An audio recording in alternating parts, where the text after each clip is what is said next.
Estamos. Ya me anoté en qué página es cada cosa. 318.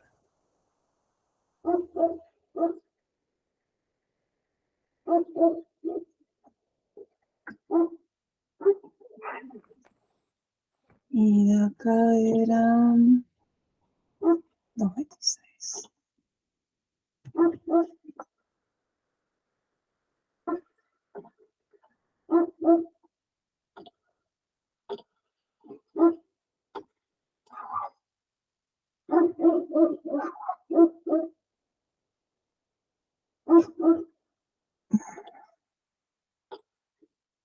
Ay. Sí.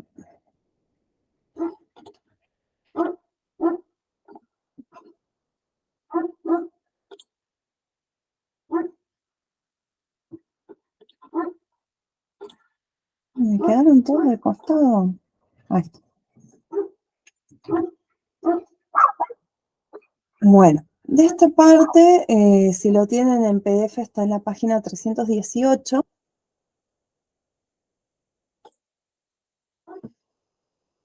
Hay ciertas definiciones que está bueno porque es como que nos lo da tipo diccionario, así nos podemos ahorrar un poquito. Nos habla de que, un poquito más. Bueno, que la genética es la rama de la biología que estudia todo lo que es referido a la herencia, que la herencia es la transmisión de información genética de progenitor a descendencia. Y acá un poco de vocabulario para entender todo lo que vamos a estar viendo en el resto de ti. El gen o genes, o sea, los genes son las unidades hereditarias independientes que se transmiten de generación en generación. Los genes determinan los rasgos físicos y tienen condición de dominancia y recesividad. Cada gen contiene la información que codifica la estructura primaria de una proteína, que era la estructura primaria, el número y secuencia de aminoácidos. Las proteínas son la base de la química para todo rasgo físico heredable.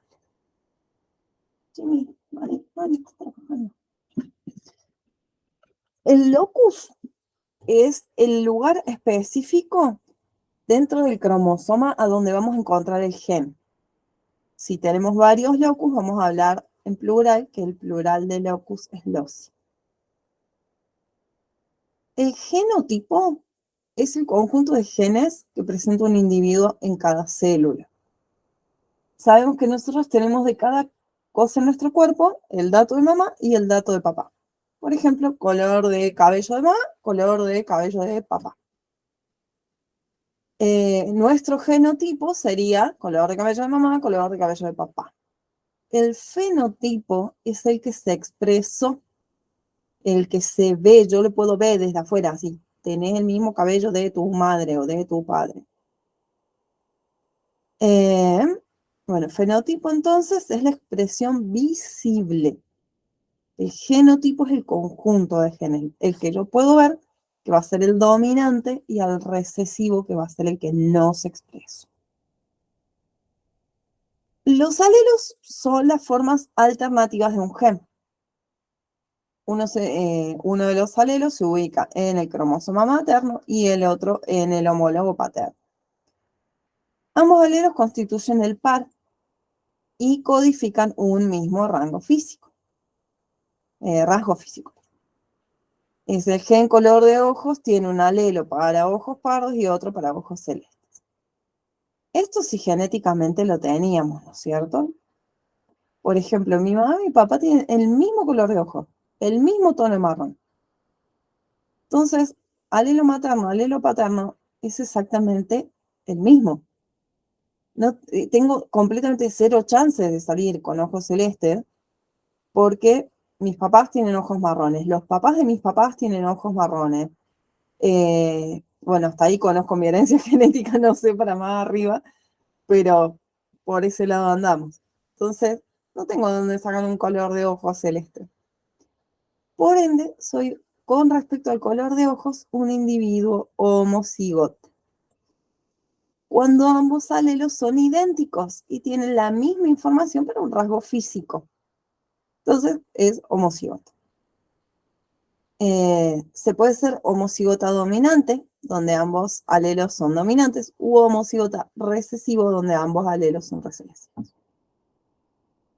Un gen recesivo es un gen más débil, por decirlo así, y solo se va a expresar si el que está en el alelo de enfrente es igual a él. Porque es como, entre dos fuertes, ninguno de los dos fuertes gana, se expresan, son iguales. Entre dos débiles, ninguno de los dos débiles gana, se expresa porque son iguales. En el heterocigota, ambos alelos son distintos, tienen distinta información para un rasgo físico. Se dice para dicho carácter el individuo es heterocigota. Otro ejemplo paterno mío. Mi mamá tiene rulos y mi papá tiene el pelo lacio. O sea que mi característica del pelo es rulos y lacio. Soy heterocigota con respecto al cabello. Pero el dominante, que fue el que se expresó, es el cabello lacio. Así que soy heterocigota y el gen dominante fue el cabello lacio de mi padre. Hablando justamente de alelos dominantes y recesivos, los vamos a estar viendo en individuos.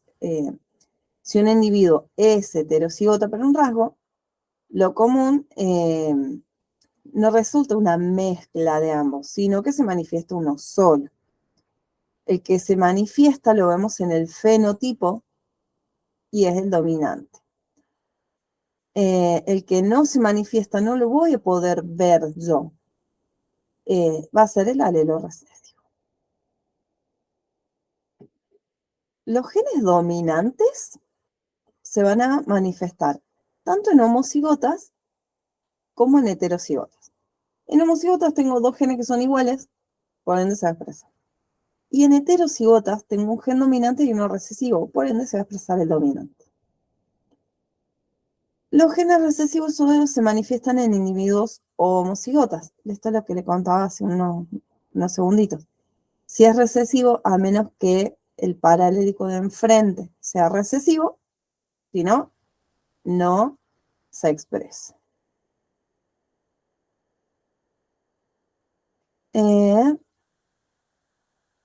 Cuando se hace esto de los pares que te ponen a mayúscula y mayúscula, las mayúsculas siempre significan alelos dominantes y las minúsculas alelos recesivos.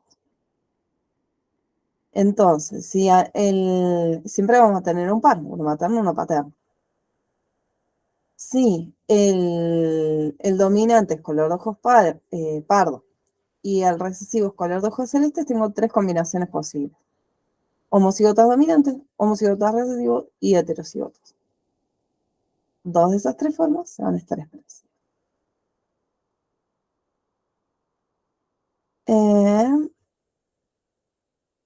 Hasta ahí tenemos algunas definiciones que quería traer.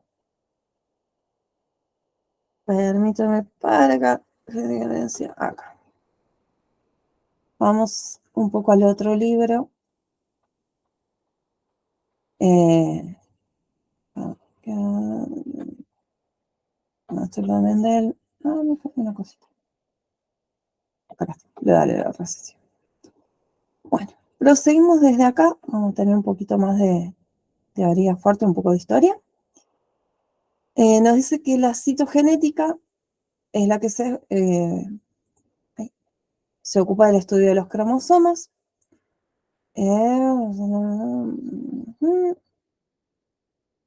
Bueno, todo lo que se estudió, digamos, de los caracteres hereditarios arrancó con Mendel a mediados de 1865, por ahí.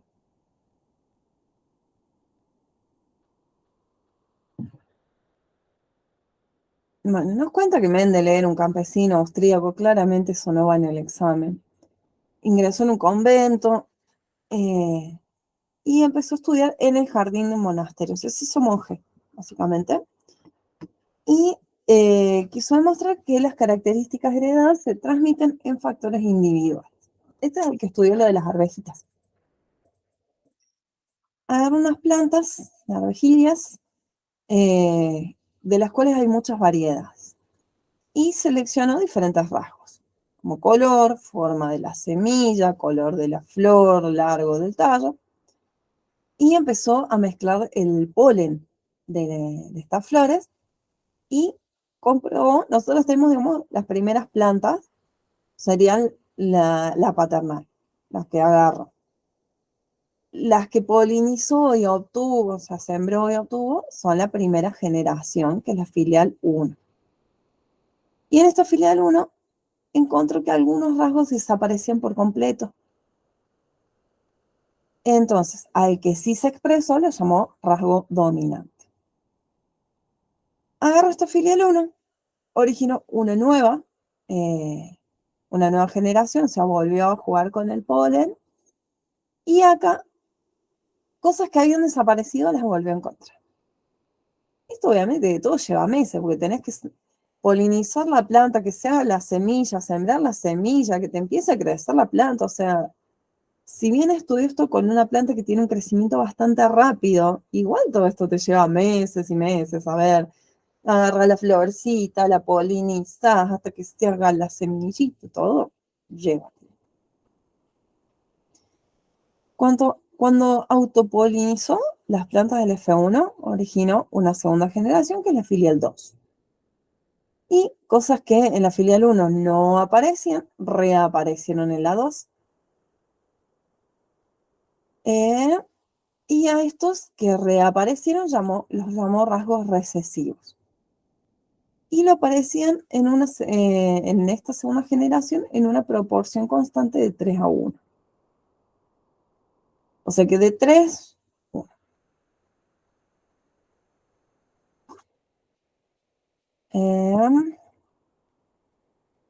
De acá se le dio origen, digamos, a lo que se llamó principio de segregación, que nos dice: las características hereditarias son determinadas por factores discretos, a los que se llaman genes, que aparecen en pares, heredándose de cada progenitor un alelo de cada par.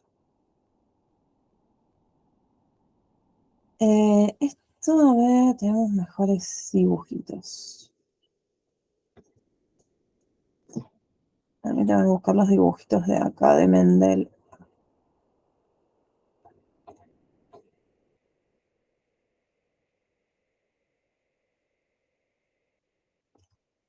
Acá tenemos lo de, en la parte de Mendel, herencia mendeliana.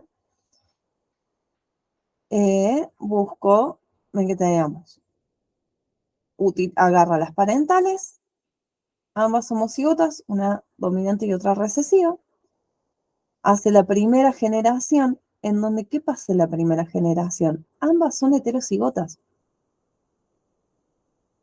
pero dentro de eso de ser heterocigota, solo se expresa lo que sea dominante. Al hacer esta mezcla de heterocigotas, van a surgir, fíjense, heterocigota, heterocigota, heterocigota, mostrándonos todavía el carácter dominante, y un homocigota recesivo, que ahí es donde vuelve a aparecer lo que había desaparecido en la primera. Eh,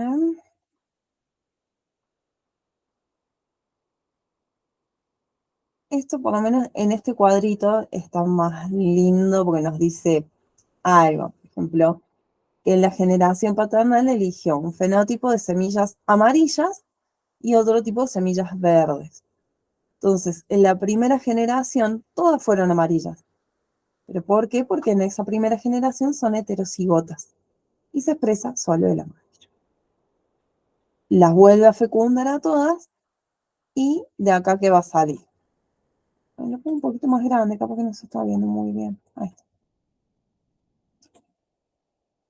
De este cruzamiento, pues yo tengo dominante, recesivo, dominante, recesivo. Y empieza a mezclar. Cuando mezcla dominante con dominante, homocigota, perdón, homocigota dominante. Dos heterocigotas y un homocigota recesivo. El homocigoto dominante y los dos heterocigotas se van a seguir expresando como el dominante, que era la semilla amarilla. Y la única verdad va a ser el homocigoto recesivo. Eso es de la primera ley de Mendel. Por acá es como que no lo veía como muy claro en el... O sea, el dibujo está claro, pero por ahí no lo veía que me sirviera. Ves que acá decía lo de fenotipo 3-1. Son tres en los cuales veo el dominante y uno donde veo el recesivo.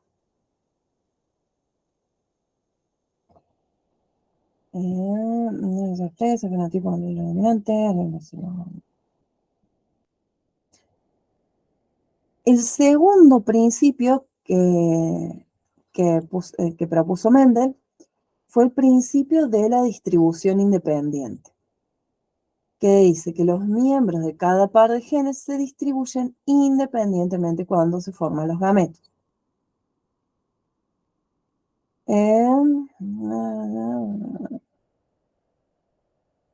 Acá un poco historiando, nos cuenta que para cuando le dieron bola a lo que decía Mendel, Mendel ya se había muerto de viejo.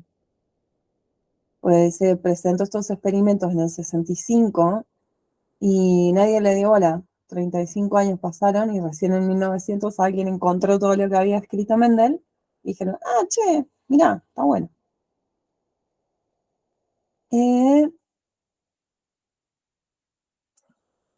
¿Qué pasó? Dentro de lo que venía viendo, va a haber no todo es color de rosa, no todo es blanco-negro, no todo es dominante recesivo, porque puede haber lo que se llama dominancia incompleta. ¿Qué va a pasar con la dominancia incompleta? A veces el fuerte no es tan fuerte ni el débil es tan débil y se terminan mezclando. Hay ciertas plantas, por ejemplo, que creo que eran las rosas. Miren que hay rosas rojas, miren que hay rosas blancas. Las rosas rojas tienen un gen que es color rojo. Son homocigotas dominantes, rojo y rojo. Las rosas blancas no tienen gen de color directamente, no es que tienen gen color blanco, no tienen. Cuando yo tengo eh,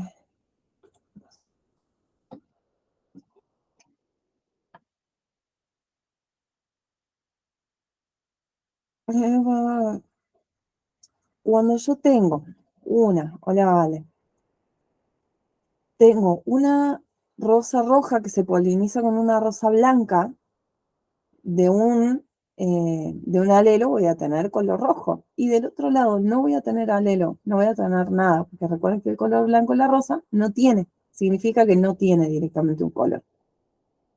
Entonces, la proteína color rojo, digamos, que produce la rosa roja, no alcanza para teñir a toda la flor. ¿Y qué termino teniendo? Rosas rosas, de color rosita. El color rosa en una rosa, valga la redundancia, a mí no me preguntaron para ponerle el nombre, pero bueno, el color rosa en la rosa en realidad es una dominancia incompleta, no existe un gen color rosa, sino que es un color rojo que no alcanzo. Y la codominancia también lo podemos ver en algunas flores, no sé si conocen las dalias, son así como un pompón, una flor enorme, que también tiene un color rojo y tiene un color blanco. Y a veces van a ver que las flores son a pintitas, como blanca con manchas rojas o roja con manchas blancas, porque está ocurriendo lo que se llama codominancia. La codominancia, los dos se expresan. O sea, la dominancia incompleta es como que se diluye entre uno y otro punto, y la codominancia es que se expresan los dos. El ejemplo de codominancia va a ser cuando tenemos el grupo AB, donde cada líder se manifiesta sin importar si recibo.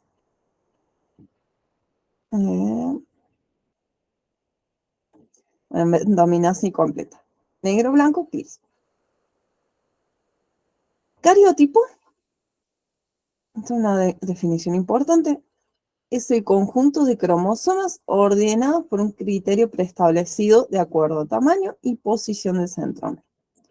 ¿Se acuerdan que teníamos que el centrómero podía estar más al medio y hacer 4 bracitos iguales, o más a la punta y tener 2 bracitos más chicos y 2 patitas más largas?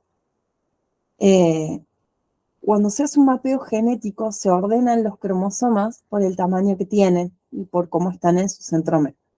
Y eso después se lo verifica, se llama cariotipo. Dice, para hacer un cariotipo se fotografían células en prófase tardía o metafase. ¿Por qué en esto? Porque es cuando más se están compactando los cromosomas. ¿Se acuerdan que cuando más compactados estamos, ya estamos entrando en metafase? Se ordena con los respectivos homólogos, del 1 al 22, y finalmente el par sexual.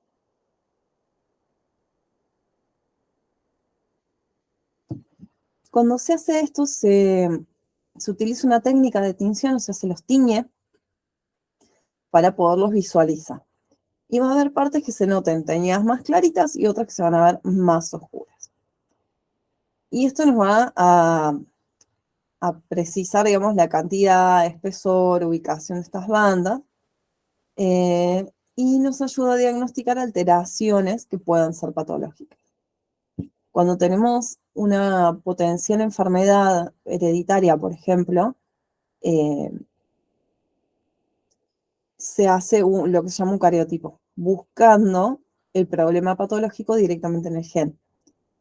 Esto es muy normal en ciertos cánceres de mama, no todos, pero hay ciertos cánceres de mama que son muy hereditarios. No se sabían hace un par de años, Angelina Jolie, o sea, creo que la abuela y la madre de Angelina Jolie fallecieron por cáncer de mama, y se hizo muy conocido en ese momento, por lo menos en el ámbito genético, que ya se hizo este estudio de cariotipo para detectar si tenía esa genética de que va a desarrollar el cáncer de mama. Porque son cánceres que son muy fuertes. Y lo que se hace es preventivamente, eh, si resulta que sí, que tiene esa genética alterada, directamente se retiran las mamas antes de que desarrolle el cáncer. Obviamente que se hará una operación de senos como para la parte estética, pero al retirar el seno, directamente ya la parte que se va a mutar no existe más y no tenés cáncer. Repito, esto no es con todos los cánceres, no todos los cánceres son hereditarios ni nada por el estilo. Hay algunos muy específicos. Bueno, esta técnica de ver dónde se tiñó más fuerte o más débil y compararlo con un cariotipo sano se llama bandeado cromosómico. Se ve más o menos así como más claros y más oscuros, no tan determinado en blanco y negro, pero sí. Eh,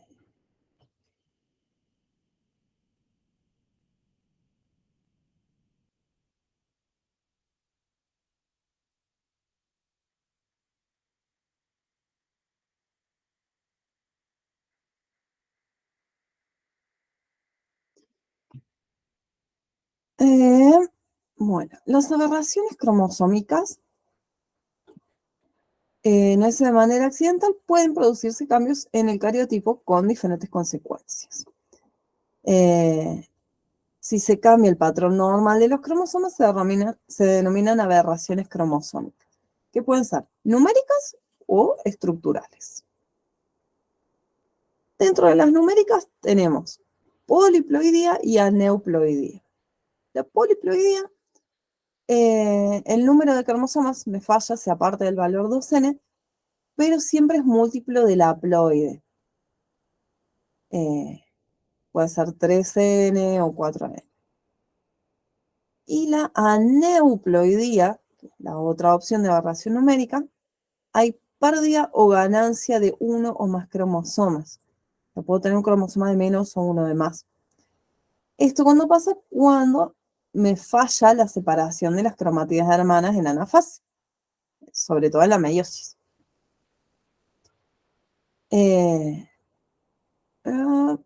La aneuploidía más frecuente es el síndrome de Down, que es una trisomía del par 21.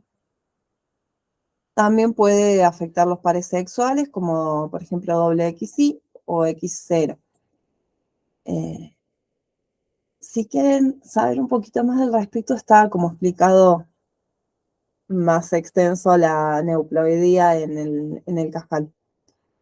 Como digo, si no hacen foco en esto, no tengo memoria de que hayan preguntado de aneuploidía en biología. No sé si ustedes se acuerdan de algo que hayan preguntado de aneuploidía o algo de aberraciones en el examen. En general va más por lo que células y algún sistema, ¿o no?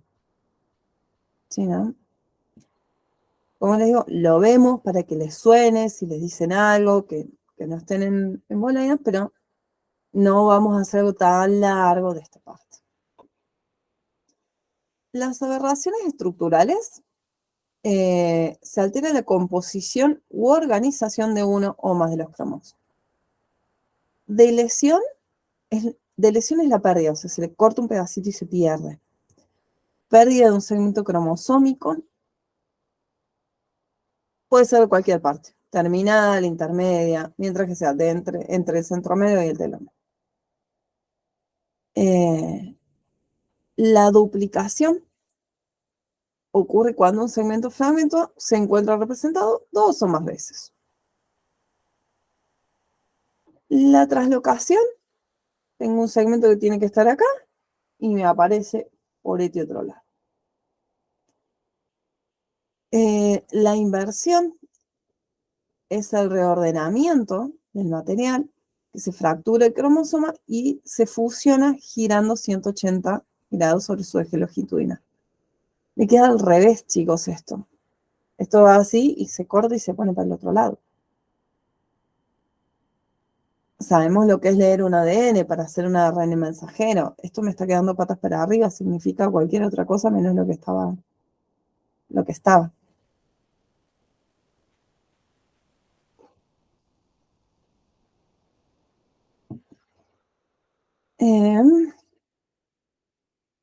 Bueno, con respecto a mutaciones genéticas, son, bueno, alteraciones a nivel de las moléculas que alteran el código genético.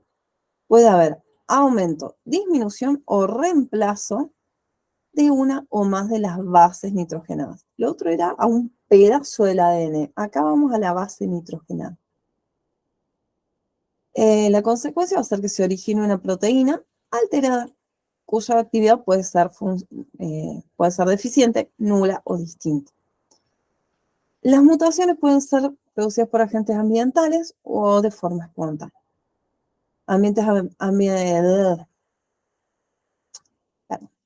ambientales, como pueden ser los rayos UV, el cigarrillo, ciertos pesticidas, son agentes que nos pueden producir mutaciones. Ay, sí, digo, chicas, pero el niño también puede conocer gente que se haga las uñas o hacérselas él. Surgió una mujer que hace como 15 años que se hace las uñas una vez cada 15 días y que le apareció cáncer en la piel, cerca de las uñas, por la lámpara de secado de las uñas. Y decía que hablaba un dermatólogo que si uno se hace las uñas, ponerse protector solar, como si te pusieras crema para las manos, ponerte protector solar y listo, un buen protector solar y ya está. Cuando escuché eso fue como, yo me hago las uñas cada 15 días. No hace 20 años, claramente, hace súper poquito, pero yo me hago las uñas cada 15 días. Así que ya tengo cargado el protector solar en la mochila para cuando me vaya mañana a hacerme las uñas. Estas estaban bonitas, pero el dibujo requiere mucho mantenimiento. De hecho, como de dibujitos. Ah, Después les presumo, el jueves les presumo mis uñas nuevas. Pero bueno, por si ustedes también son de hacerse o conocen a alguien que sea muy seguido, Toby, protector solar, listo.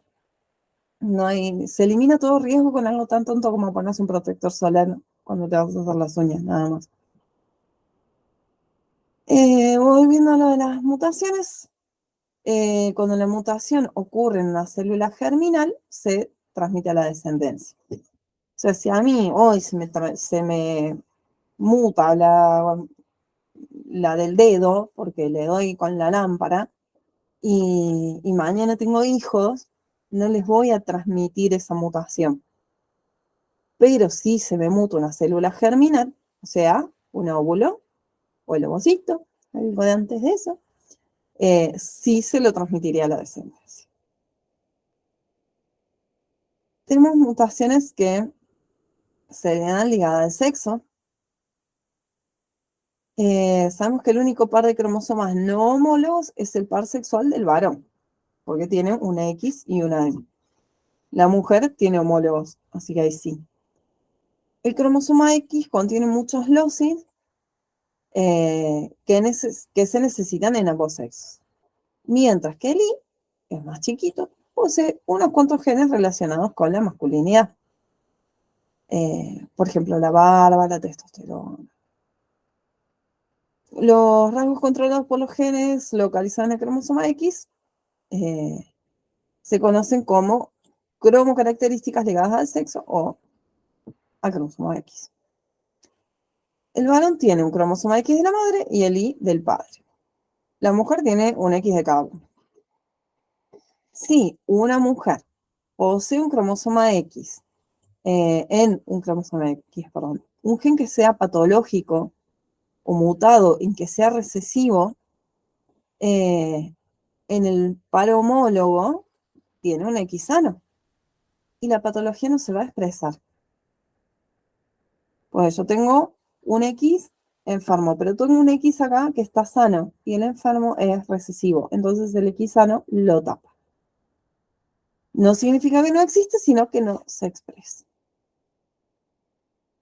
¿Qué pasa? Si el gen defectuoso de X está en un varón, la normalidad se va a expresar porque el alelo correspondiente del otro lado no tiene un X, tiene un Y. Entonces no tiene nada que lo tape. En consecuencia, existe un grupo de enfermedades hereditarias que padecen mayormente los hombres y son transmitidos por los hombres. Por ejemplo, las hemofilias, daltonismo, distrofia muscular. La transmisión materna es al 50% de su prole masculina y femenina. En cambio, el padre le transmite a todas las hijas. O la mujer tiene dos X. Cuando se forma el óvulo puede ir el que esté enfermo o el que esté sano. Pero el hombre tiene una sola X. Y por ende, si transmitió X y tuvo una hija mujer, sí o sí le transfiere. Bueno, acá tenemos un poco de cositas. Bueno, ahí termina directamente el libro completo de biología de la Facu. Acá les muestro para que chusmen. Tienen todo lo que es de Mendel. Tiene como 60 ejercicios esto, tío. Yo lo estuve chusmeando antes de empezar la página, la clase, digo. Este tiene, bueno, la genética media, eh, todo lo que son genes hereditarios, autosómico recesivo, dominante, no mendeliano, incompleta, completa, múltiples, factor RH, herencias ligadas al sexo. Hay que estar como mucho más amplio, mucho más dibujo para analizar muchas cosas. Tiene toda la parte de genética y evolución, que yo estuve buscando en el libro, lo busqué súper minucioso por palabra, y no les hacen todo este recorrido de creacionismo, fijismo, catastrofismo, Cuvier, Hutton. Esto no, no desaparece nada de todo esto. Por eso, esta parte, como les digo, está interesante por ahí si quieren leer en algún momento, o si no se pueden dormir y quieren leer algo, está, pero no es algo que les estén incluyendo. Y yo de acá, yéndonos acá al libro, este es el de la facu, ¿no es cierto? Nosotros, esto ya lo vimos, todo esto ya lo vimos,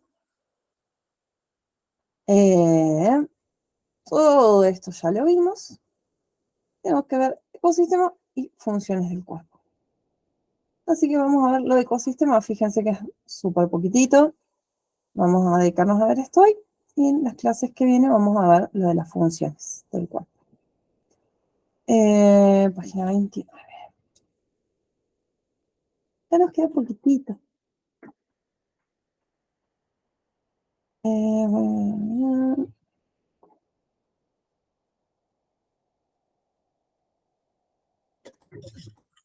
permítanme un segundo, le voy a poner más miel.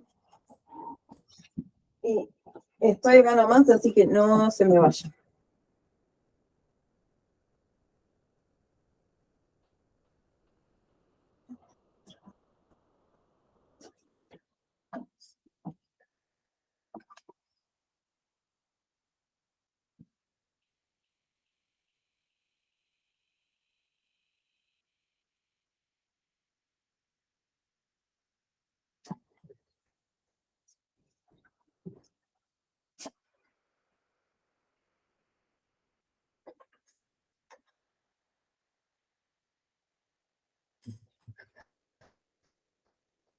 Acá estoy. Bueno, mis amores, la ecología sabemos que es la parte de la biología que estudia cómo interaccionan los organismos y grupos de organismos con su medio ambiente, o sea, en el lugar en el que están y entre ellos mismos. Eh, Como definición, dice el ecosistema es una unidad delimitada espacial y temporalmente, integrado por lo que es los organismos vivos y el medio en el que se desarrollan, o sea, sería lo biótico y lo abiótico. ¿Y cómo se llevan entre ellos? Interacciones de los organismos entre sí y con el medio. Lo biótico, recordemos que es todo lo que esté vivo, vegetal y animal, y lo abiótico, todo lo que es mineral, agua, necesitamos todo y entre ellos se interacciona. Esto que nos dice delimitada espacial y temporalmente, estamos hablando de que, por ejemplo, si yo voy a estudiar el ecosistema de mi patio, por decirles algo, el ecosistema de mi patio hoy no es el mismo que el de hace 10 años atrás o 5 años atrás, porque hace 5 años acá había una persona que no tenía mascotas. Por ende no había ni perro ni gato. Y ahora vivo yo acá que hay perro y gato. Y ya le cambió el ecosistema en el mismo límite espacial, pero en el tiempo fueron cambios.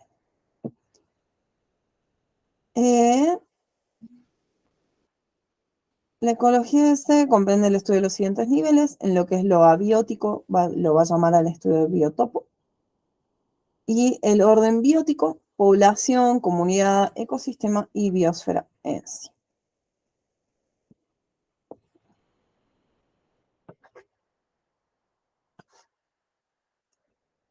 Cada uno de los niveles de organización poseen características especiales y nos dice que va a dividir, digamos, el estudio de la ecología en autoecología y cinecología. Autoecología centra su estudio en el organismo o especies individuales, su historia, su comportamiento, cómo se adapta. Y la cinecología es el grupo. O sea, el auto es un organismo, una especie específica. Y la cinecología sería los grupos de organismos. todos los animales y todas las plantas que viven en un cierto espacio. La autoecología sería, no sé, por ejemplo, acá, los venteveos que viven acá. Y la cinecología sería los venteveos, la paloma, los bichitos, el perro, el gato. Dice la unidad ecológica más pequeña es la población, que es un grupo de organismos de la misma especie que se entrecruzan y habitan en el mismo lugar, o sea, en un mismo biotopo al mismo tiempo. Todo lo que está aquí, ahora, y se puede cruzar entre ellos. Las poblaciones se localizan en un área natural denominada común. Si yo sumo comunidad con el ambiente físico, lo que tengo es el ecosistema o sistema ecológico.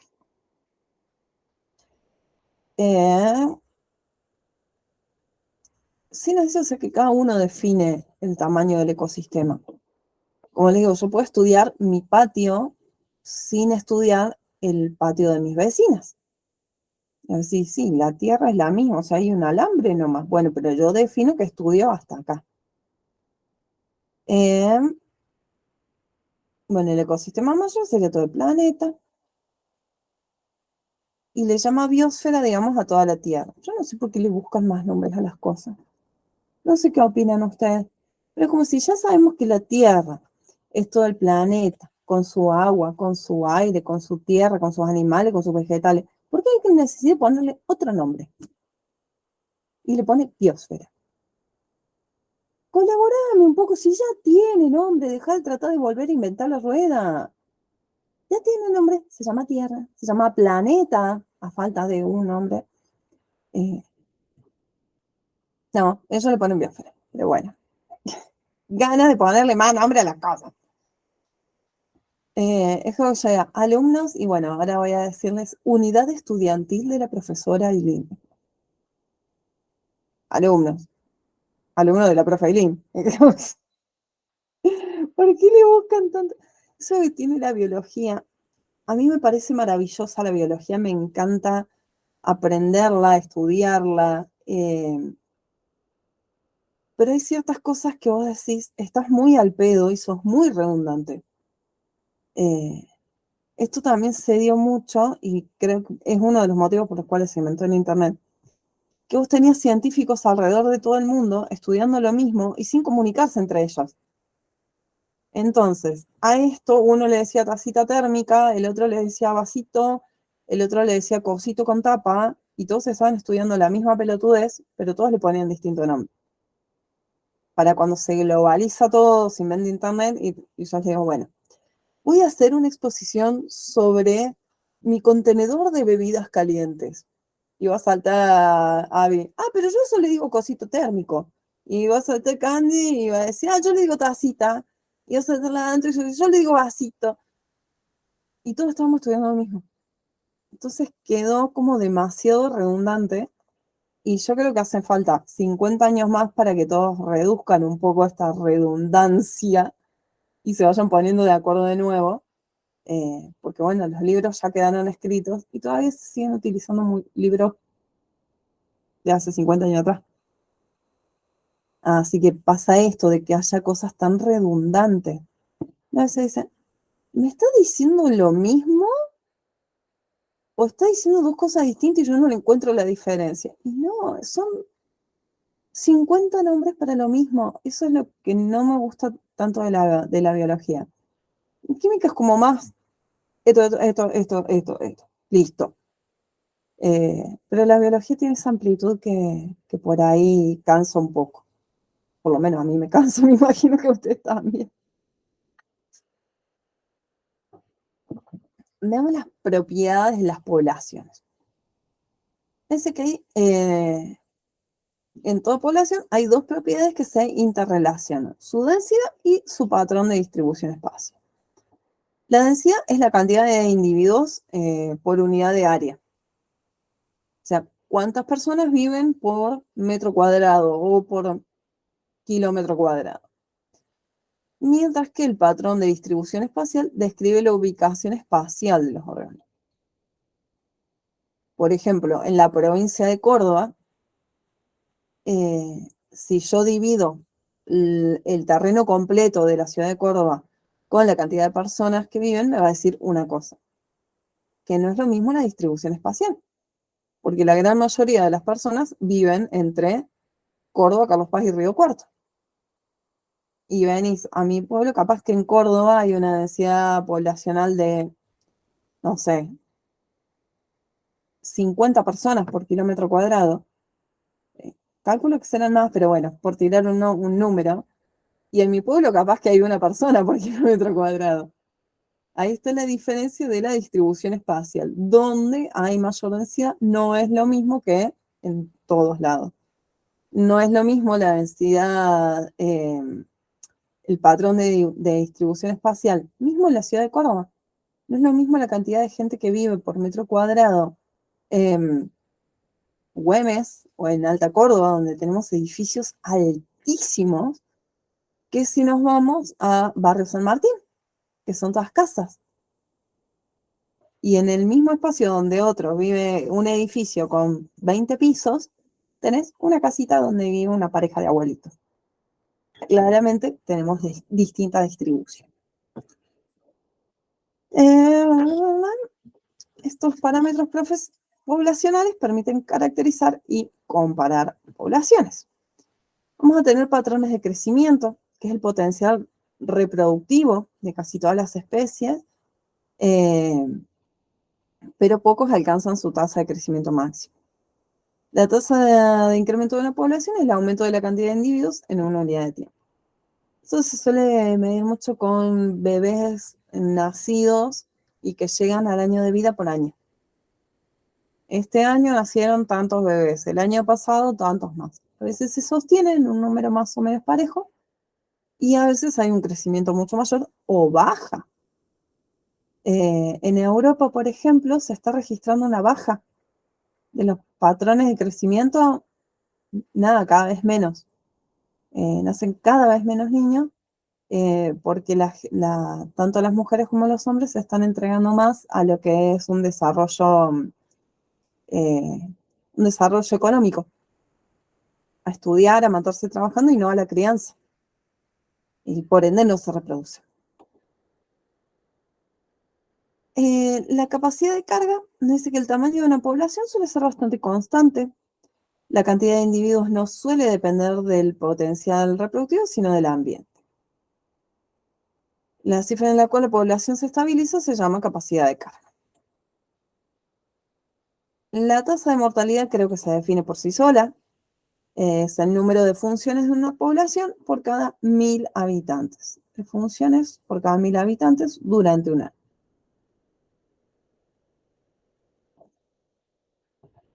Por el otro lado, la tasa de natalidad. Relación entre el número de nacimientos ocurridos y la cantidad total de efectivos del mismo periodo en un año, que sería el número de nacimientos de una población por cada 1000 habitantes en un año. Generalmente en los países menos desarrollados la tasa de mortalidad y natalidad es más alta. Y en los más desarrollados, tanto la tasa de mortalidad como la de natalidad son más bajas. Esto en países más desarrollados también lleva a que la edad promedio de las personas que viven en el país sea mayor, de gente más vieja, porque te nacen pocos jóvenes, o sea, te nacen pocos niños que en algún momento serían gente joven, y de repente tenés muchas personas muy mayores y muy poca gente joven, lo que se llama fuerza de trabajo. La fuerza de trabajo somos las personas adultas de entre, creo que se contaba de los 16 hasta la edad de jubilación, mujeres 60, hombres 65, por lo menos aquí, que son los que mantienen, digamos, el país trabajando, saliendo adelante y generan las ganancias de las jubilaciones que se le pagan a las personas mayores. Y de repente tenemos un montón de jubilados y re poca gente joven. Porque bueno, cada vez deciden menos nacimientos. Tasa de crecimiento demográfico es el aumento de la población en un determinado territorio durante un año.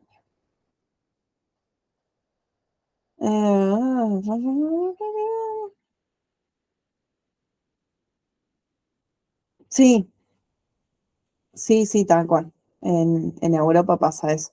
Acá no, acá sigue habiendo mucha natalidad. No sigue habiendo mucha natalidad, así que no nos vamos a quedar sin fuerza de trabajo. Pero en Europa sí, decían que hay muchísima gente muy adulta que les trataban de dar beneficios altísimos y copadísimos en las empresas porque no tenían quien los reemplace. Entonces era, bueno, te subo el sueldo, te doy menos horas de trabajo, te doy más descansos, pero no te jubiles. Eh, no hay quien los reemplace, no hay cómo mantenerlos jubilados porque nadie está produciendo más dinero. O sea, no es que nadie esté produciendo más dinero, la gente que está produciendo más dinero, pero es menos gente, menos cantidad de gente. Tasa de crecimiento, aumento de la población durante un año. La tasa de crecimiento demográfico es tasa de natalidad menos tasa de mortalidad. Si me nacen 1000 y se me mueren 500, eso me va a dar 500. Y el saldo migratorio. Quienes vienen a vivir al país y quienes se van del país.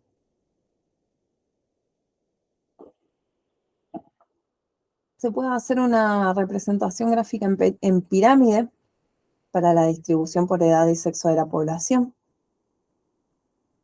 Dice que en general a la derecha está la población masculina y a la izquierda la femenina. A ver si tiene el dibujito acá, me lleva. Por ejemplo, Córdoba, Argentina. Población por grupos de edad, mujeres de acá. Fíjense que hay entre 20 y 24 años es la mayoría de las personas, tanto en hombres como en mujeres. Mayores de 85 hay más mujeres que varones. Las mujeres vivimos más tiempo en general. Bueno, esto serían, digamos, ciertas representaciones. Está en Córdoba, Argentina, en Argentina en promedio, España. Se voy a mostrar las pirámides. No siempre quedan muy piramidales las pirámides, pero se llama pirámide. Por regla general, los efectivos más jóvenes son más numerosos que los viejos, ya que, bueno, parte de la población muere. Conocer la estructura por edades es útil para prever futuros cambios en el tamaño de la población. Vamos a tener, según esto, 3 tipos de poblaciones. La expansiva, que tiene una base ancha y una rápida reducción a medida que ascendemos, sobre todo en países menos desarrollados. Mucha natalidad, mucha mortalidad. De población regresiva, que la base es más estrecha que el cuerpo central y un porcentaje de ancianos relativamente grande, lo que nombrábamos recién en Europa. De repente tenemos muchos ancianos y pocos niños, entonces para el medio que se invierte. Es una población envejecida con baja tasa de natalidad y también de mortalidad. Pero bueno, su crecimiento natural bajo. La población estacionaria tiene una igualdad bastante notable entre generaciones jóvenes y adultas y una reducción importante en las ancianas. Ahí vamos a estar viendo también tasas de natalidad y mortalidad altas.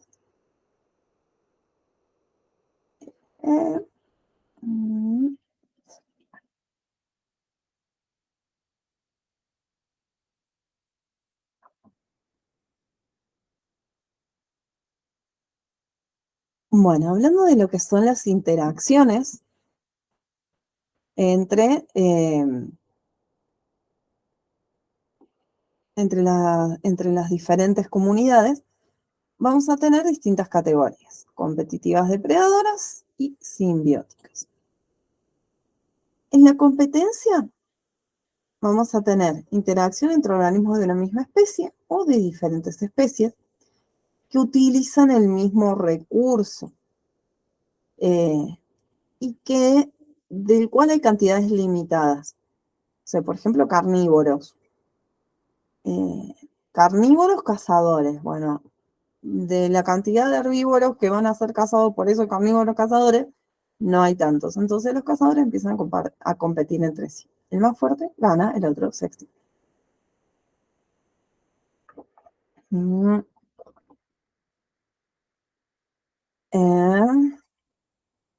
y esto se llama principio de exclusión competitiva. El nicho ecológico nos dice que, bueno, este principio de exclusión competitiva dio origen al concepto de nicho ecológico, ya que en una misma comunidad coexisten especies con requerimientos y estilos de vida que son semejantes, o sea, que necesitan más o menos lo mismo. Y esto plantea cuando tenemos animales con más o menos las mismas necesidades, si pueden convivir o no. Estamos planteando la cuestión, las dos o más especies pueden tener entre sí y sin embargo persistir juntas y a la vez en mismo lugar. Va a denominar nicho ecológico la estrategia de supervivencia, se denomina así la estrategia de supervivencia utilizada por una especie, que incluye la forma de alimentarse, cazar o de evitar ser cazado.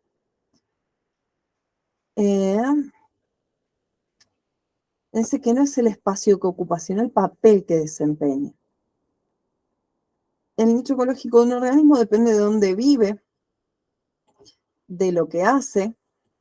De lo que hace se refiere a si produce su propio alimento, por ejemplo, cómo transforma la energía cuando estamos hablando de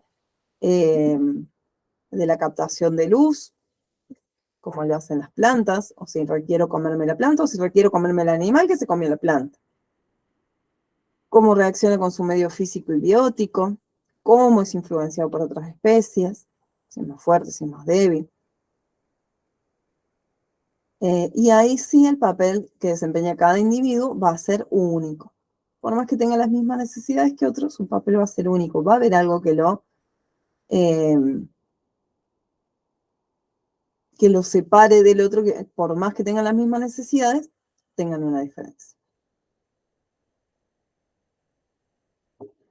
El hábitat es el lugar donde vive el organismo.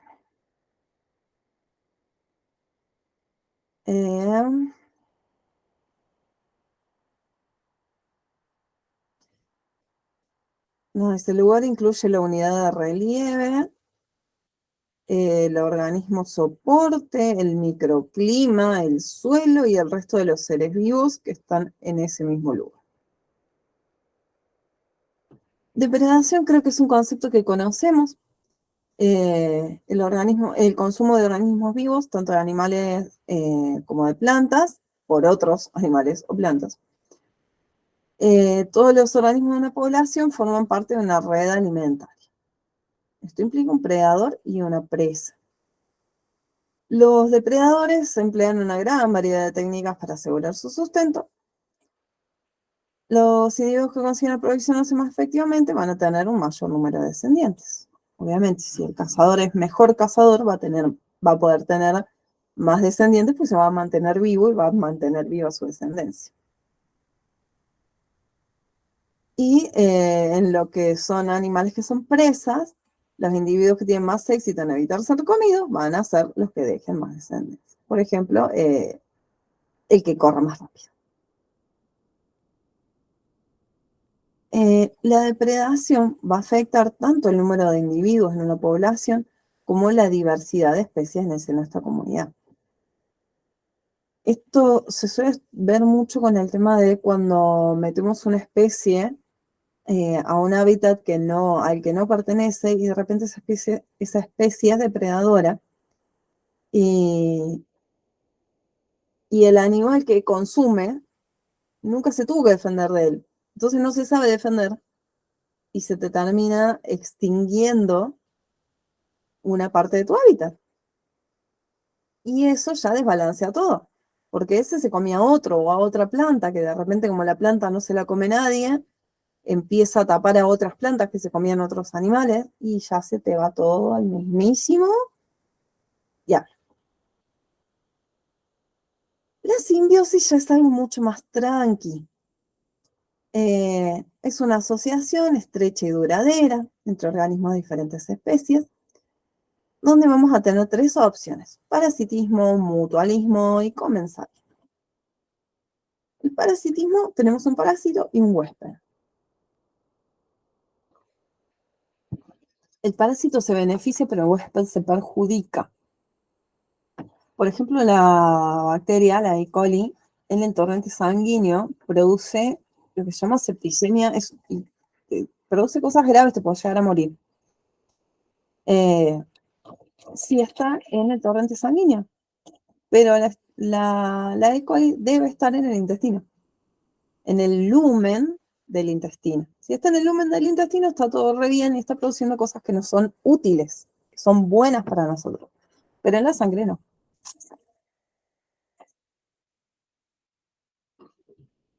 El mutualismo es la joya, digamos, donde las dos se benefician una a otra. Dice, por ejemplo, que hay ciertas acacias que producen un néctar que atrae a las hormigas, pero las hormigas la protegen a la planta de otros insectos. Y en el comensalismo, una se beneficia y la otra ni fu ni fa. No le molesta, no le quita ni le saca nada. Ujú. Para que funcione un ecosistema, necesitamos una fuente de energía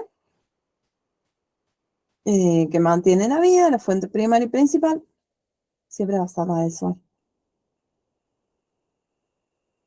Siempre va a haber un movimiento continuo de los materiales, eh, suelo, agua, aire, organismos, todo va a ir haciendo ciclos. En el ecosistema la materia se recicla, es un ciclo cerrado y la energía fluye generando organización en el sistema. Ujú.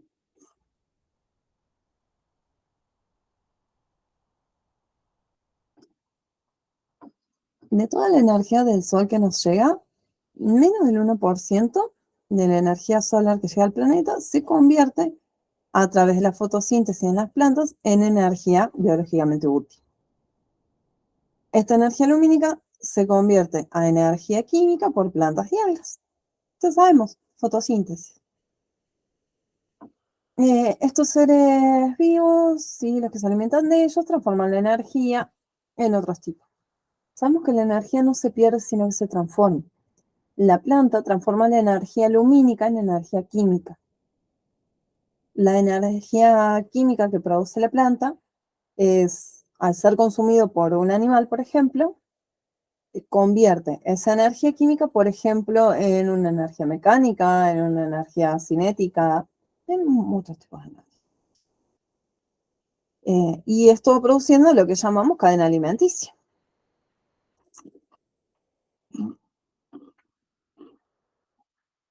Ujú. Si nos dice que la cadena alimenticia o trófica, la energía circula por los eslabones en un solo sentido, del productor al consumidor y del consumidor al desintegrado. Tengamos en cuenta que a veces hay más de un consumidor. Está la planta, viene el herbívoro, se come la planta, es el consumidor. Pero después viene un carnívoro y se come al herbívoro, también es un consumidor. No es que se nos queda ahí, digamos, atrofiado. Cuando un animal devora a otro, oxida las sustancias orgánicas, libera la energía y la utiliza para sus propios componentes. Eh, en última instancia, toda la energía radiante capturada originalmente por las plantas durante la fotosíntesis acaba por transformarse en calor. Eh,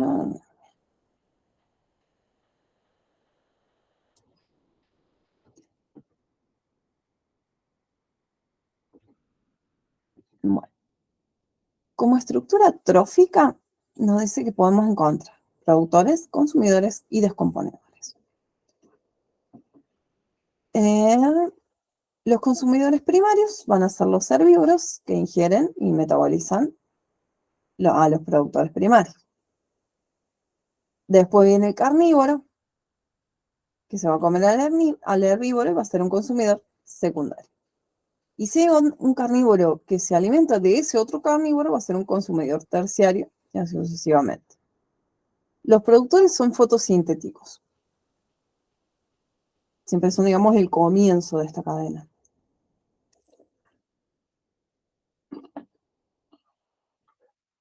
Todo lo que sean plantas y algas. Existen algunos quimios sintéticos que obtienen energía a partir de la oxidación de sustancias inorgánicas, como las bacterias que se llaman nitrosomas, que oxidan el amoníaco. Se agarran el amoníaco y lo oxidan.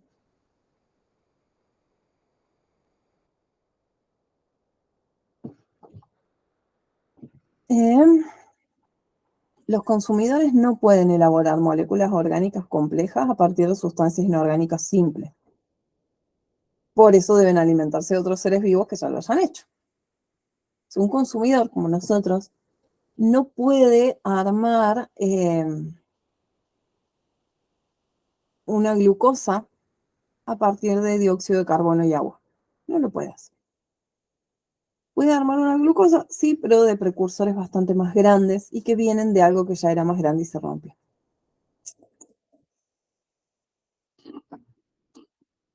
Ujujú. Ay, qué repetitivo. Hasta el mayor depredador se muere y van a venir los descomponedores o detrívoros, que son los que van a descomponer los componentes del animal que se murió y van a pasar a la tierra o al aire o al agua para poder volverse a utilizar. No sé, las cadenas alimentarias suelen tener como mucho 4 o 5 eslabones, pero eh, no acaban en el depredador, sino, como les digo, estos mueren y existen necrófagos como hongos o bacterias, se alimentan del residuo muerto y se los llaman descomponedores o detritívoros. Y los detritos constituyen en muchas ocasiones el inicio de nuevas cadenas. Pero muchas veces se dice, no sé, estás queriendo acercarse a una planta y te dice que necesita nitrógeno. El nitrógeno viene de descomponer proteínas, por ejemplo. Dentro de los descomponedores tenemos detritífagos y desintegradores. Los detritífagos consumen detritos y materia orgánica en descomposición.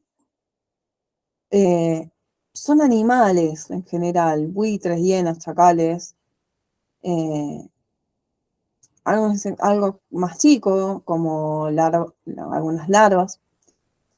Y después ya tenemos lo que son desintegradores, que completan la degradación de la materia orgánica, liberando la inorgánica al ambiente. Ahí ya nos vamos más a hongos y bacterias. Según cómo ingieren el alimento, pueden ser holozoicos o saprobiontes. Los holozoicos ingieren partículas sólidas que se deben digerir antes de ser absorbidas. O sea, le tiran enzimas y después de que la digieren, lo absorben. Eh, los saprobiontes son incapaces de ingerir sólidos, absorben directamente nutrientes a través de la membrana. Mm,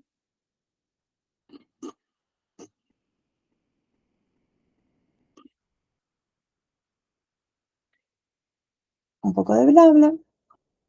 Sí, esto está bueno, que en cada paso de la cadena trófica se disminuye el flujo de energía, porque una parte de la energía siempre se pierde como calor. No es que desaparece, sino que se transforma en calor y se disipa al ambiente. Mm,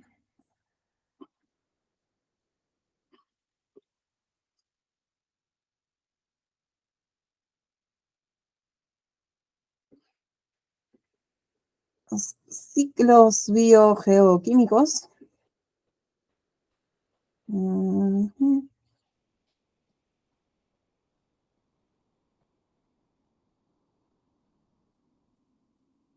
A ver, vamos, o sea, tenemos ciclos de ciertos átomos que son los más importantes. Me dice, de los elementos que hay en la naturaleza, son necesarios para los seres vivos entre 30 y 40.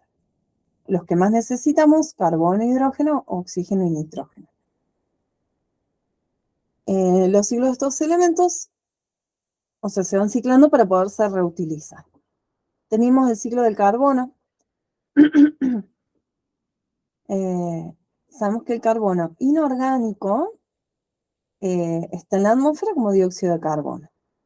Se incorpora al sistema biótico por medio de la fotosíntesis, transformándose en compuestos orgánicos que van a formar las estructuras de los seres vivos.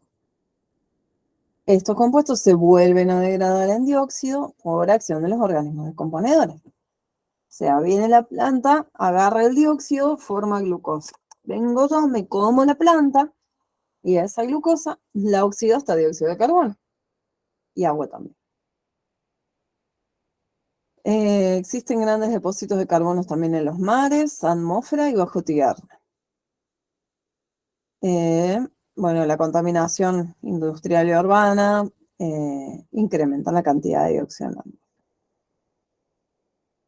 Entonces acá tenemos ciclo de carbono, en la atmósfera tenemos dióxido.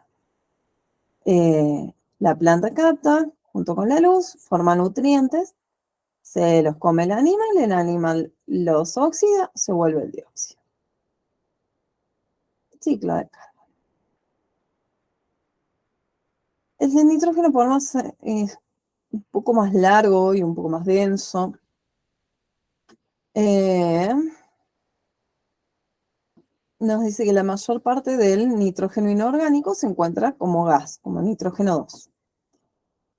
Pero así no lo pueden utilizar la mayoría de los organismos vivos, no les sirve como nitrógeno 2, no es aprovechable. Porque no son capaces de utilizarlo en estado gaseoso, sino que los utilizan como nitritos y nitratos. Es en la mayoría de las plantas o como aminoácidos para los animales. Por lo tanto, a pesar de que haya mucho, la cantidad de nitrógeno que podemos utilizar es poquito. ¿Cómo se incorpora el nitrógeno a nuestra cadena? Primero hay una fijación donde pasamos a tener nitrógeno y con algunas bacterias como Azotobacter, Clostridium, lo transforman en nitratos. Esto es una reacción de oxidación y se libera energía para que lo puedan aprovechar las mismas bacterias. Ese nitrato, ese nitrato, es aprovechado por los vegetales. Nos dice que algunas plantas, por ejemplo las leguminosas, tienen unos nódulos debido a una simbiosis de bacterias que son fijadoras de nitrógeno y le van dando directamente el, el nitrato a la planta. Estas plantas suelen ser las más ricas en proteínas, por ejemplo la de soja. Una vez que las bacterias ya hicieron el nitrato, hay que asimilarlo. Las plantas captan los nitratos disueltos en el agua, los convierten en compuestos orgánicos como aminoácidos, y si yo tengo muchos aminoácidos, puedo formar proteínas.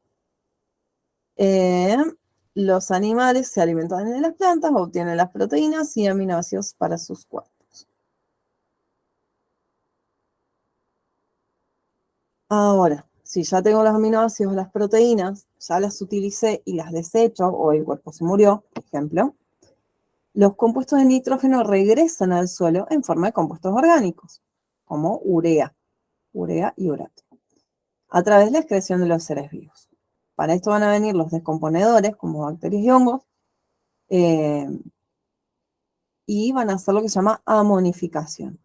Rompen a los aminoácidos y obtienen amonio. Ahora, el amonio o el amoníaco, depende de la cantidad de protones disponibles, nos dice que en el siguiente paso viene la nitrificación. El amoníaco se nitrifica y se transforma en nitritos y nitratos, que vuelven a estar disponibles para la planta y pueden volver a ser absorbidos por sus raíces. Existen unas bacterias que se llaman denitrificantes que convierten los nitratos en nitrógeno gaseoso y lo liberan de nuevo al ambiente.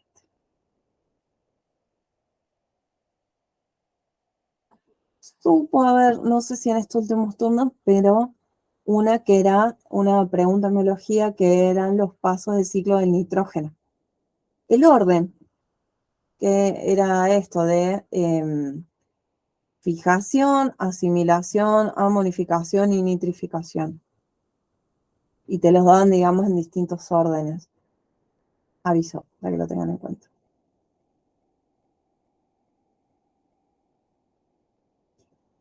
Obviamente, esto yo creo que ya lo sabemos todos, con la actividad humana hay impactos sobre los distintos ecosistemas, sobre todo y más que nada por la contaminación. Se contamina el agua porque se le vierten de forma directa o indirecta desechos orgánicos. Estos desechos orgánicos pueden tener virus, bacterias, microorganismos patógenos, residuos industriales. Todo esto afecta a la biodiversidad. No se sabe mucho, pero por ejemplo, en Carlos Paz, en el lago de Carlos Paz, hace décadas que vienen luchando con el tema de que muchos lugares liberan las cloacas al lago San Roque. Y esto, sobre todo cuando está habiendo pocas lluvias, hace que cosas como heces y restos de alimentos estén en el lago. Disminuye, esto permite que crezca más un alga que consume el oxígeno del agua y los peces se empiezan a ahogar y se te mueren, de repente se aparecen un montón de peces muertos por la misma contaminación. Y qué delicia, Córdoba se abastece del agua del lago San Roque. Qué lindo. Bueno, otras vías son lavados de los urbanos, cenizas de incendios forestales. Eso pasa mucho en zonas como la que yo vivo, el año pasado hubo incendios muy grandes, o sea, todo el cordón montañoso que yo tengo de acá, así que se ve todo de frente, se prendió fuego todo. Y con las primeras lluvias, el agua estaba intomable, porque te venía negra. Acá viene el agua de los ríos, de ciertas vertientes, que es pura y se utiliza así, o sea, como que va a un tanque y la distribuyen, no le hacen nada al agua. Y por un tiempo veías, pero te salió un chorro de agua negra por la ceniza. Y si ibas al río después de que llovía, era un río todo negro, era muy impresionante, la verdad. No impresionante de copado, te daba mucha pena porque sabías que los pobres bichitos que nadan y viven ahí se estaban ahogando en ceniza. Bueno, contaminación térmica, lluvia ácida. eh,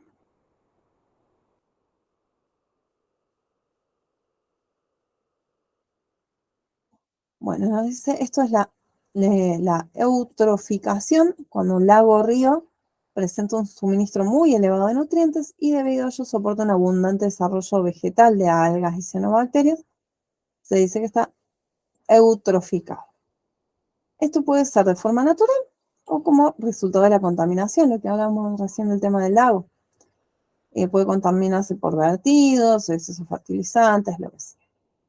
La putrefacción de los desechos acaba por ahogar el cuerpo de agua, dejando en el fondo una capa gruesa de limos. Limos es como la porquería, lo sucio, eh, que son ricos en nutrientes, pero te matan todo lo que había. La abundancia de plantas sofoca las aguas y por la noche compite con los peces por el oxígeno. En un momento estaba viendo más sequía, me acuerdo que fui a Carlos Paz, y vos veías, te parabas en el puente, que está ahí en el centro, y veías peces saltando todo el tiempo. Pero están saltando porque se están ahogando y tratan de respirar, y obviamente el pez no respira de afuera, pero trata de escaparse del agua que le estaba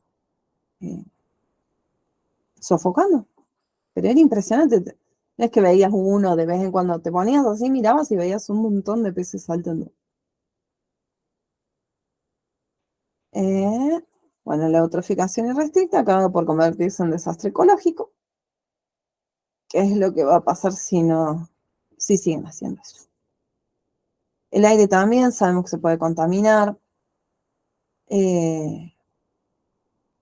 Partículas tóxicas, aerosoles, cigarrillos. Los contaminantes que más abundan, digamos, son monóxido de carbono. El monóxido de carbono viene de una combustión incompleta, cuando algo no se terminó de quemar del todo. Óxidos de azufre, de nitrógenos, hidrocarburos, partículas sólidas. Esto nos reduce la cantidad de luz solar y por ende reduce la fotosíntesis. La fotosíntesis ayuda a sacar el dióxido. Todo mal. Y bueno, la contaminación térmica es el calentamiento de un cuerpo de agua, se denomina contaminación térmica. Cuando estamos hablando de un cuerpo de agua que se empieza a calentar. El oxígeno es menos soluble en aguas tibias. Por lo tanto, hay menor cantidad para los organismos acuáticos. La temperatura también sabemos que acelera la descomposición de los desechos orgánicos. Por algo metemos la comida en la heladera, chicos. Porque la temperatura usual ayuda a que se descomponga más rápido.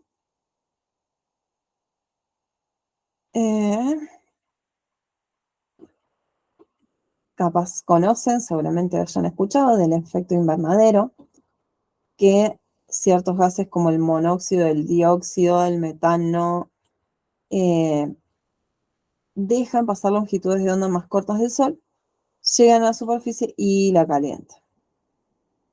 El calor entra, pega en la Tierra, refleja la atmósfera y debería de poder salir.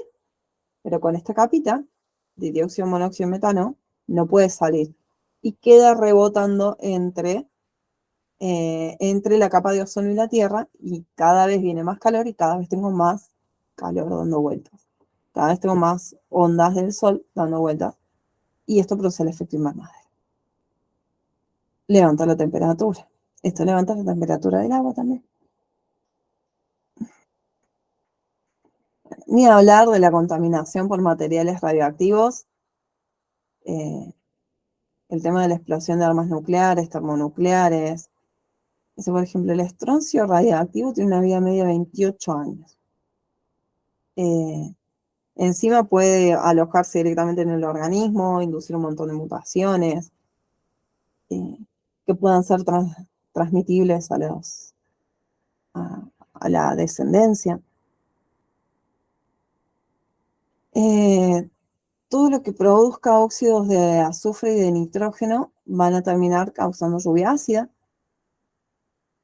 Y que todo tenga una capita de ácido cuando llueve, la verdad que no está muy bueno. Me acidifica el agua, me altera las condiciones de vida acuáticas y terrestres. Es como que yo quiero que me crezca una planta y la regue con vinagre. Como que no, mi amor. A la planta no le gusta el vinagre. Bueno, así es.